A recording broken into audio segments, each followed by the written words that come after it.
has a very particular and unique culture and history. Puducherry மாநிலம் இந்தியாவிலே ஒரு தனித்துவமான கலாச்சாரத்தையும் ஒரு முதன்மையான இடத்தையும் பெற்றிருக்கின்ற அற்புதமான நிலப்பரப்பு. There are many different cultures, languages in the country. இந்த நாட்டில் பல மொழிகள், பல கலாச்சாரங்கள், பல பின்புலங்கள் இருக்கின்றன. In fact, all these different cultures, languages and traditions are what make our country so strong and so unique. இந்த மாறுபட்ட கலாச்சாரங்களும் மொழிகளும் இந்த மாறுபட்ட பண்பாடுகளும் ஒருங்கிணைந்து இந்தியாவை மிக வலிமை மிகுந்த இந்தியாவாக உருவாக்கி தந்திருக்கிறது. Most countries have one language,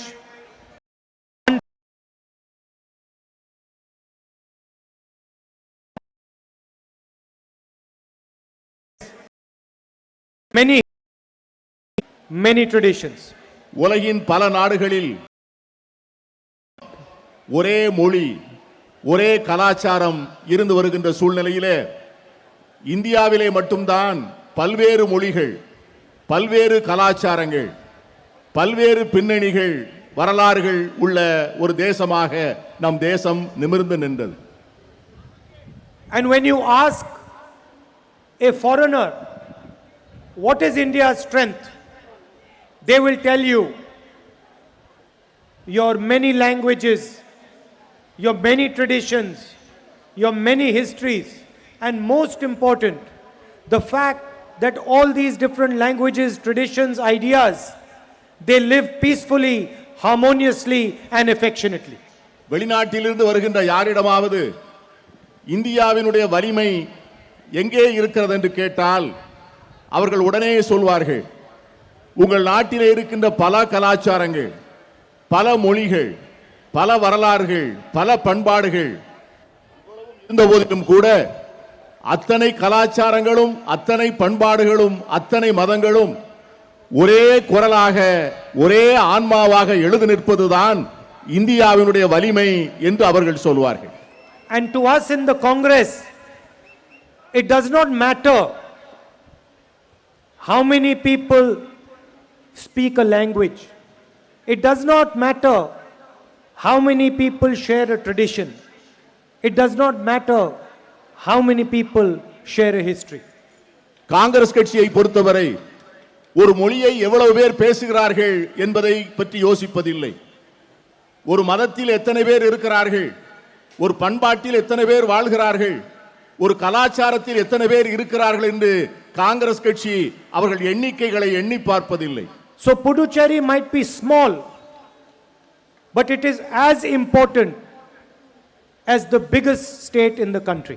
Puducherry ஒரு சிறிய மாநிலமாக இருக்கலாம், இருந்த போதிலும் இந்தியாவிலே இருக்கிற மிகப்பெரிய மாநிலத்திற்கு எவ்வளவு முக்கியத்துவம் உண்டோ அந்த முக்கியத்துவம் புதுச்சேரிக்கும் உண்டு. And there is a reason why we think like this. அதற்கு ஒரு காரணம் இருக்கிறது. எதற்காக நாங்கள் அதை அப்படி பார்க்கிறோம் என்பதற்கு ஒரு அருமையான காரணம் இருக்கிறது. Because we sincerely believe that all the different traditions in India are what make this country so wonderful. நாங்கள் ஆத்மார்த்தமாக நம்புகிறோம், இந்த இந்தியாவிலே இருக்கின்ற பல கலாச்சாரங்களும், பல மதங்களும், பல மொழிகளும் தான் இந்தியாவை உண்மையிலேயே வலிமையாக வைத்திருக்கிறது என்று காங்கிரஸ் கட்சி ஆத்மார்த்தமாக நம்புகிறது. So my first message to you today is that it does not matter what happens, but we will defend your tradition, your culture, your language and your unique history. ஒன்று மட்டும் சொல்ல விரும்புகிறேன், என்ன நேர்ந்தாலும் பரவாயில்லை, காங்கிரஸ் கட்சி உங்களுடைய கலாச்சாரத்தை, உங்கள் பண்பாட்டை, உங்கள் மாநிலத்தினுடைய உரிமைகளை என்னாலும் பாதுகாக்கும் என்பதை நான் உங்கள் மத்தியிலே சொல்லிக் கொள்ள விரும்புகிறேன். And we will defend it, of course, because we love the people of Puducherry. அதை எதற்காக உங்களை பாதுகாத்து காவலரனாக இருக்க விரும்புகிறோம் என்று சொன்னால் புதுச்சேரி மக்களை நாங்கள் மனமாற நேசிக்கிறோம். But we will also defend it because we love the people of India. அதே நேரத்திலே இந்தியாவுடைய மக்களை அதிகமாக நேசிப்பதால் புதுச்சேரி மக்களை நாங்கள் மிக அதிகமாக நேசிக்கிறோம். So if you say that Puducherry is India, then you also have to say that India is Puducherry. நீங்கள் புதுச்சேரி இந்தியாவிலே இருக்கிறது என்று சொல்வீர்கள் என்று சொன்னால் நீங்கள் இந்தியாவும் புதுச்சேரியிலே இருக்கிறது என்பதை நீங்கள் ஒத்துக்கொள்ள வேண்டாம். It cannot be anything but a relationship of respect. அது என்ன அடிப்படையிலே அமைகிறது என்று சொன்னால் ஒருவர் மேல் ஒருவர் கொண்டுள்ள பரஸ்பர மரியாதையின் மீது அமைகிறது. Because we are part of a nation. We are pieces of the same nation. நாம் இந்த இந்தியாவினுடைய ஒரு பகுதி, இந்த நாட்டை வலிமையாக்குகிற ஒரு பிரதேசம். Puducherry does not belong to someone outside Puducherry. புதுச்சேரியை விட்டு வெளியே வந்து இங்கே உட்கார்ந்திருப்பவர்களுக்கு ஒரு நாளும் சொந்தமாக முடியாது. It is not the personal property of anybody. இது யாருடைய தனிப்பட்ட சொத்தும் அல்ல. And anybody who thinks that Puducherry is their personal property is going to be in for a surprise. யாராவது புதுச்சேரி என்னுடைய சொந்த சொத்து என்று நினைப்பார்கள் என்று சொன்னால் அவர்கள் மிக விரைவில் ஏமாந்து போவார்கள். They might think that Puducherry is small. அவர்கள் நினைக்கலாம் புதுச்சேரி சிறிய பகுதி என்று. They might think that there are not many people in this lovely city. இந்த சிறிய மாநிலத்திலே நிறைய மக்கள் வாழவில்லை என்று அவர்கள் நினைக்கலாம். But then they do not understand the spirit of the people of India. ஆனால் அவர்கள் அப்படி நினைப்பார்கள் என்று சொன்னால் இந்திய மக்களுடைய உண்மையான உணர்வுகளை அவர்கள் புரிந்து கொள்ளவில்லை என்று அர்த்தம். For the last 5 years, Puducherry has had a elected government. கடந்த 5 ஆண்டுகளாக மக்களால் தேர்ந்தெடுக்கப்பட்ட ஒரு அரசு புதுச்சேரியிலே இருக்கிறது. It was a government elected by citizens of Puducherry. புதுச்சேரியை சேர்ந்த வாக்காளர் பெருமக்களால் தேர்ந்தெடுக்கப்பட்ட அரசு அந்த அரசு. It was a government chosen by the people of Puducherry. இந்த மக்களால் தேர்ந்தெடுக்கப்பட்ட அரசு. And it was a government that the people of Puducherry chose because they wanted a particular future. இந்த பகுதியினுடைய மக்கள் தங்களுடைய எதிர்காலத்தை உருவாக்குவதற்கு இந்த அரசாங்கத்தால் தான் முடியும் என்று சொல்லி இந்த அரசாங்கத்தை அவர்கள் தேர்ந்தெடுத்தார்கள். And for the last 5 years, the Prime Minister of this country has not allowed the government of Puducherry to work. கடந்த 5 ஆண்டுகளாக இந்த தேசத்தினுடைய பிரதமர் மக்களால் தேர்ந்தெடுக்கப்பட்ட இந்த அரசாங்கத்தை செயல்படுவதற்கு அவர் அனுமதிக்கவே இல்லை. The Prime Minister has personally insulted the vote of the people of Puducherry. இந்த தேசத்தினுடைய பிரதமர் தனிப்பட்ட முறையிலே இந்த மக்கள் தந்த மிகப்பெரிய வாக்களிப்பின் மூலம் தந்த தேர்தல் வெற்றியை அவர் தனிப்பட்ட முறையிலே அவமதித்தார். Through the office of the LG, he has repeatedly sent you a message saying to you that your vote does not matter. இங்கே இருந்த துணைநிலை ஆளுநர் மூலமாக அவர் ஒவ்வொரு நாளும் சொன்னார், உங்கள் ஓட்டை நான் மதிக்க மாட்டேன், நீங்கள் அளித்த வாக்கை மதிக்க மாட்டேன், நீங்கள் தேர்ந்தெடுத்த அரசை நான் மதிக்க மாட்டேன் என்று சொல்லி துணைநிலை ஆளுநர் மூலமாக ஒவ்வொரு நாளும் நடவடிக்கைகளின் மூலம் சொல்லிக் கொண்டிருந்தார். He has repeatedly told you that the only thing that matters is that he is the Prime Minister of India. அவரை பொறுத்தவரை அவருக்கு ஒரே ஒரு விஷயம்தான் முக்கியம், அவர் இந்த தேசத்தினுடைய பிரதமராக இருக்க வேண்டும். He has taken your dreams, your aspirations and worked against them. உங்களுடைய கனவுகளையோ உங்களுடைய அபிலாஷைகளையோ உங்களுடைய கடின உழைப்பையோ அவர் கருத்தில் கொள்ளவில்லை. And he has done so by destroying the institution of the Lieutenant Governor. துணைநிலை ஆளுநர் என்பவர் ஒரு அரசியல் சாசன சட்ட நிறுவனம். Just like he destroys all other institutions of this country. மற்ற ஜனநாயக நிறுவனங்களை சேதப்படுத்தி அழிப்பது போல துணைநிலை ஆளுநர் என்கிற நிறுவனத்தையும் அவர் அழித்து ஒழித்தார். Today, an Indian person cannot get justice from the judicial system. இன்றைக்கு இந்திய குடிமகனாக இருக்கின்ற ஒவ்வொருவரும் இந்த நாட்டினுடைய நீதித்துறையிலிருந்து முறையான நீதியை பெற முடியவில்லை. Without being terrified of what will be done to him. தனக்கு என்ன நடக்கும் என்கிற பயத்திலே மக்கள் சொல்வதற்கு பயப்படுகிறார்கள். Journalists who write articles are fearful for their lives. பத்திரிகைகளிலே கட்டுரைகள் எழுதுகிற பத்திரிகையாளர்கள் தங்கள் உயிருக்கு அஞ்சுகிறார்கள். In the Lok Sabha and the Rajya Sabha, bills are passed without any discussion. பாராளுமன்றத்தினுடைய இரண்டு அவைகளிலும் மக்களவையாக இருந்தாலும் மாநிலங்களவைகளாக இருந்தாலும் அரசாங்கத்தினுடைய சட்டங்கள் எந்த விவாதங்களும் இன்றி ஆளுங்கட்சியால் உடனடியாக நிறைவேற்றப்படுகின்றன. Elected leaders like myself are not allowed to speak in the Lok Sabha. தேர்ந்தெடுக்கப்பட்ட மக்கள் பிரதிநிதிகள் என்னை போன்றவர்கள் நாடாளுமன்றத்திற்குள்ளே பேசுவதற்கு அனுமதிக்கப்படவில்லை. Because one man thinks he is not the prime minister, but he is the king of the country. ஒரே ஒரு மனிதர் அவர் இந்த நாட்டினுடைய பிரதமர் என்று நினைக்கவில்லை, தன்னை இந்த நாட்டினுடைய சக்கரவர்த்தியாக நினைக்கிறார். A prime minister of India would respect the will of the people of Pondicherry.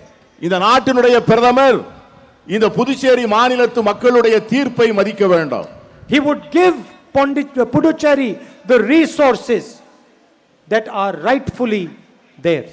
Puducherry மாநிலத்திற்கு சேர வேண்டிய நிதி ஆதாரங்களை அவர் முழுமையாக தர வேண்டும். But none of this has been done by the prime minister. இதில் எதையும் இந்த பிரதமர் செய்யவில்லை. So when you go to vote, remember that the last time you went to vote, the prime minister of India challenged your vote. இந்த முறை வாக்களிக்க போகின்ற போது கடந்த முறை நீங்கள் வாக்களித்ததை அவமதித்த இந்த பிரதமரை பற்றி நீங்கள் சிந்தனையிலே கொள்ள வேண்டும். He disrespected your tradition. உங்களுடைய பண்பாட்டை அவமதித்தார். He disrespected your history. உங்களுடைய வரலாற்றை அவர் அவமதித்தார். And he disrespected your past. உங்களுடைய கடந்த காலத்தை அவர் அவமதித்தார். And if anybody disrespects your past, they are going to disrespect your future. யாராவது உங்களுடைய கடந்த காலத்தை அவமதித்தார்கள் என்று சொன்னால் அவர்கள் நிச்சயமாக உங்கள் எதிர்காலத்தையும் அவமதிப்பார்கள். We are committed to ensuring that your vote translates into a positive future. உங்களுக்கு நான் உறுதி சொல்கிறேன், எங்களுக்கு நீங்கள் தருகிற வாக்கு உங்கள் கனவுகளை உங்கள் அபிலாஷைகளை செயல் திட்ட வடிவமாக உருவாக்கி தரும் என்கிற உறுதிமொழியை நான் உங்களுக்கு சொல்லுகிறேன். And for us this is not an electoral battle. இது தேர்தல் போட்டியாக நான் நினைக்கவில்லை. This is a battle for the spirit of Puducherry. இது புதுச்சேரியின் ஆன்மாவுக்காக நடத்தப்படுகின்ற தர்ம யுத்தம் என்று நான் சொல்ல It is ஆசைப்படுகிறேன். a battle to allow you to live the way you want to live. இந்த யுத்தம் எதற்காக என்று சொன்னால் நீங்கள் எப்படி வாழ விரும்புகிறீர்களோ அப்படி வாழ்வதற்கான உரிமைகளை உங்களுக்கு பெற்றுத் தருவதற்காக நான் நடத்த போகிற யுத்தம். It is a battle to ensure that your beautiful land has a future that you choose. இந்த யுத்தம் எதற்காக என்று சொன்னால் உங்களது அழகான புண்ணிய பூமி தனக்கு உரித்தான உரிமைகளை முழுமையாக பெற்றுக்கொள்ள வேண்டும் என்பதற்காக நடத்தப்படுகின்ற யுத்தம். I want to ask you a question. Is the lieutenant governor from Puducherry? உங்களிடம் ஒரு கேள்வி கேட்க ஆசைப்படுகிறேன்.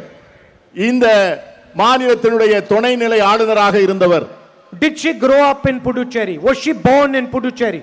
அவர் இந்த புதுச்சேரியிலே பிறந்தவரா, இந்த புதுச்சேரியிலே வளர்ந்தவரா? Does she understand the traditions of Puducherry? புதுச்சேரியினுடைய பண்பாட்டையும் கலாச்சாரத்தையும் உணர்ந்தவரா? Then on what basis does she run this place? எந்த அடிப்படையிலே இந்த மாநிலத்தினுடைய அரசாங்கத்தை அவர் நடத்துகிறார்? Who gave her the right to decide the future of the people of Puducherry? இந்த புதுச்சேரி மாநிலத்திற்கு வேண்டிய உரிமைகளையும் திட்டங்களையும் முடிவு செய்யக்கூடிய அதிகாரத்தை அவருக்கு கொடுத்தது யார்? How dare somebody do this to you? இதை செய்வதற்கு அவர்களுக்கு எப்படி தைரியம் வந்தது? Just because they think they are powerful?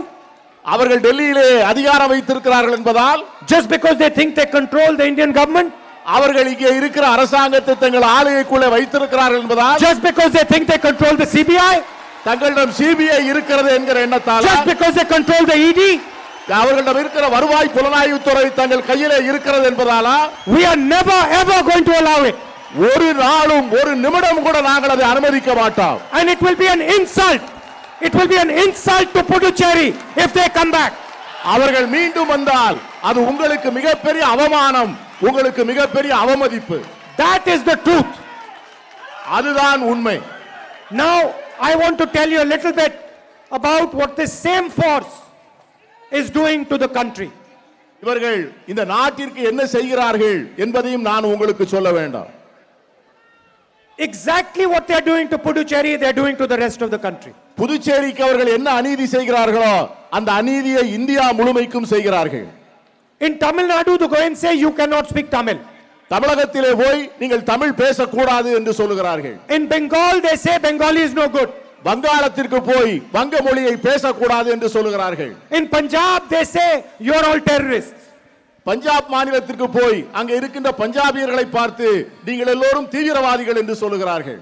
Anybody who stands against them is a criminal, is anti-national, is a terrorist. யாராவது அரசாங்கத்தை விமர்சித்தால் அவர்களை தேச விரோதி என்று சொல்லுவது, தீவிரவாதி என்று சொல்லுவது, அவர்கள் சட்டத்திற்கு புறம்பானவர்கள் என்று சொல்லுவது. Because according to them, there is only one idea in this country. அவர்களை பொறுத்தவரை இந்தியா என்பதற்கு ஒரே ஒரு பொருள்தான், ஒரே ஒரு தத்துவம் தான் உண்டு. Whatever Narendra Modi imagines, that is what India should imagine. Narendra Modi எதை கற்பனை செய்கிறாரோ அதுதான் இந்தியா என்று வாதிடுகிறார்கள். Whatever idea comes into Narendra Modi's mind, that is what India should think. Narendra மோடிக்கு மனதிலே என்ன கருத்து உதிக்கிறதோ அந்த கருத்தை தான் இந்தியா முழுவதும் தங்களுடைய சொந்த கருத்தாக ஏற்றுக்கொள்ள வேண்டும் என்று அவர் நினைக்கிறார். Whatever Narendra Modi wears, that is what India should wear. Narendra Modi என்ன உடை உடுத்துகிறாரோ அந்த உடையை இந்தியாவில் இருக்கின்ற அத்தனை பேரும் உடுத்த வேண்டும் என்று நினைக்கிறார். Whatever Narendra Modi likes to eat, that India should like to eat. Narendra Modi எதை சாப்பிட விரும்புகிறாரோ அதைத்தான் இந்தியாவில் இருக்கின்ற அத்தனை பேரும் சாப்பிட வேண்டும் என்று நினைக்கிறார். And whatever Narendra Modi says, Man Ki Baat, India should listen. அவர் மனம் திறந்து பேசுகிறேன் என்று மன் கி பாத் நிகழ்ச்சி நடத்துகிறாரோ அவர் எதை பேசினாலும் இந்த நாட்டு மக்கள் அதை பேசாமல் கேட்டுக்கொண்டிருக்க வேண்டும் என்று விரும்புகிறார். Every single thing the Prime Minister has done for the last 6 years has been done for the richest people in this country. கடந்த 6 ஆண்டுகள் இந்த தேசத்தினுடைய பிரதமர் எடுத்த ஒவ்வொரு நடவடிக்கையும் தேசத்திலே இருக்கிற மிகப்பெரிய பணக்காரர்களுக்கு உதவி செய்வதற்கு தானே ஒழிய வேறு யாருக்கும் எந்தவித பயனும் கிடையாது. Now there are many rich people in this country. இந்த நாட்டில் நிறைய பணக்காரர்கள் இருக்கிறார்கள். But Narendra Modi only works for 3 or 4 of them. ஆனால் பிரதமர் மோடியோ 3 அல்லது 4 பேருக்கு மட்டும்தான் இந்த அரசாங்கத்தை நடத்துகிறார். Maximum 5 or 6 of them. கூடுதலாக இருந்தால் 5 அல்லது 6 பேர் இருக்கும். And those 5 or 6 people, whatever they want, he will give them. அந்த 5 அல்லது 6 பேர் எதை விரும்புகிறார்களோ அவர்கள் எதை விரும்பினாலும் அதை அவர்களுக்கு அளிப்பார். Why? ஏன்? Because they control the media. அவர்கள்தான் இந்த நாட்டினுடைய ஊடகத்தை அவர்கள் கைகளிலே வைத்திருக்கிறார்கள். And whatever they say, the media says. அவர்கள் எதை சொல்லுகிறார்களோ அதைத்தான் இந்த நாட்டின் ஊடகங்கள் சொல்லும். Narendra Modi did demonetization. Narendra Modi பண மதிப்பிழப்பு நடவடிக்கை எடுத்தார். I want to ask you, how many people here were helped by demonetization? நான் இங்கே இருக்கின்ற உங்களை கேட்க விரும்புகிறேன். பண மதிப்பிழப்பு நடவடிக்கை மூலம் யாராவது உங்களில் ஒருவர் பயன்பெற்றிருக்கிறார்களா என்று எனக்கு சொல்லுங்க. How many people put their money into the bank? எத்தனை பேர் தங்களிடம் இருந்த பணத்தை வங்கிகளில் போட்டார்கள்? Where did that money go? வங்கிகளில் போட்ட பணம் எங்கே போனது? It went to those same 5 or 6 people. நீங்கள் போட்ட பணம் அந்த 5 அல்லது 6 மிகப்பெரிய பணக்காரர்களுக்கு தான் போனது. Lakhs of crores of rupees forgiven from their bank loans. லட்சக்கணக்கான கோடி ரூபாய்களை 5 அல்லது 6 நபர்களுக்கு அவர் வங்கி கடனாக கொடுத்தார். Now there are many small and medium business owners in this crowd. உங்கள் மத்தியிலே நிறைய சிறு குறு தொழில் சிறிய வியாபாரிகள் இருப்பீர்கள். There are many entrepreneurs and shopkeepers in this crowd. சிறிய கடைகளை நடத்துகின்றவர்களும் தொழில் முனைவர்களும் இங்கே அமர்ந்திருப்பீர்கள். There are many farmers and laborers in this crowd. இங்கே இருக்கின்ற விவசாயிகளும் விவசாய தொழிலாளர்களும் இங்கே இருப்பீர்கள். I want to ask you, உங்களை நான் கேட்கிறேன், did GST help you? இந்த நாட்டினுடைய ஜிஎஸ்டி சட்டம் உங்களுக்கு உதவி செய்ததா? Who did GST help? GST சட்டம் யாருக்கு உதவி செய்தது? Those same 5 or 6 people. அதே 5 அல்லது 6 பேர்களுக்கு தான் அந்த ஜிஎஸ்டி சட்டம் உதவி செய்தது. During Corona, the Prime Minister told you, he taught you a new way to fight a dreaded disease. Corona நோய் தொற்று வந்தவுடனே அவர் சொன்னார், இந்த நோய் தொற்றை எதிர்ப்பதற்காக ஒரு புதிய யுக்தி இருக்கிறது என்று சொன்னார். In the 21st century, the method to fight a disease is thali bajao. Thali bajao. இந்த 21வது நூற்றாண்டிலே ஒரு பெரிய நோய் தொற்றை வெளியே விரட்டும் உங்கள் கைகளிலே இருக்கிற தட்டுக்களை தட்டுங்கள் என்று சொன்ன புத்திசாலி பிரதமர் தான் நம்முடைய பிரதமர். You thali bajao and all your money he gives to his friends. நீங்கள் தட்டுக்களை தட்டி கொண்டிருங்கள், உங்கள் பணம் மட்டும் அந்த பெரிய பணக்காரர்களுக்கு போய்விடும். When the laborers are coming back home from the city because of Corona, they are not given a railway ticket. லட்சக்கணக்கான தொழிலாளர்கள், புலம்பெயர்ந்த தொழிலாளர்கள் தங்கள் ஊர்களுக்கு போகின்ற போது அவர்களுக்கு ரயிலுக்கு டிக்கெட் எடுத்து கொடுக்க கூட இந்த அரசாங்கம் தயாராக இல்லை. And at the same time, 1,50,000 crore rupees are given to the richest businessmen of the country. அதே நேரத்திலே 1.5 லட்சம் கோடி ரூபாய்களை இந்த 5-6 பணக்காரர்கள் கையிலே தூக்கி வரி சலுகையாக கொடுத்தார். And now, during Corona, the Prime Minister attacks our farmers with 3 new laws. இவ்வளவு கொடுமையான நோய் தொற்றினால் பொதுமக்களும் எல்லோரும் சீரழிந்து 3 விவசாயிகள் சட்டத்தை நிறைவேற்றி இந்த விவசாயிகளை சித்திரவதை செய்கிறார். That are designed to snatch their future from them and give their entire money to the richest in the land. அந்த 3 சட்டங்களின் நோக்கம் என்று சொன்னால் கோடிக்கணக்கான விவசாயிகளுடைய எதிர்காலத்தை அவர்களிடமிருந்து பறித்து அந்த எதிர்காலத்தை முழுமையாக இந்த 5-6 கோடீஸ்வரர்களிடம் கொடுப்பதுதான் அந்த சட்டத்தின் நோக்கம். The day these 3 farm laws are implemented, laborers, small business people, farmers, people who work in mandis, people who sell vegetables and fruits on the streets will all be unemployed.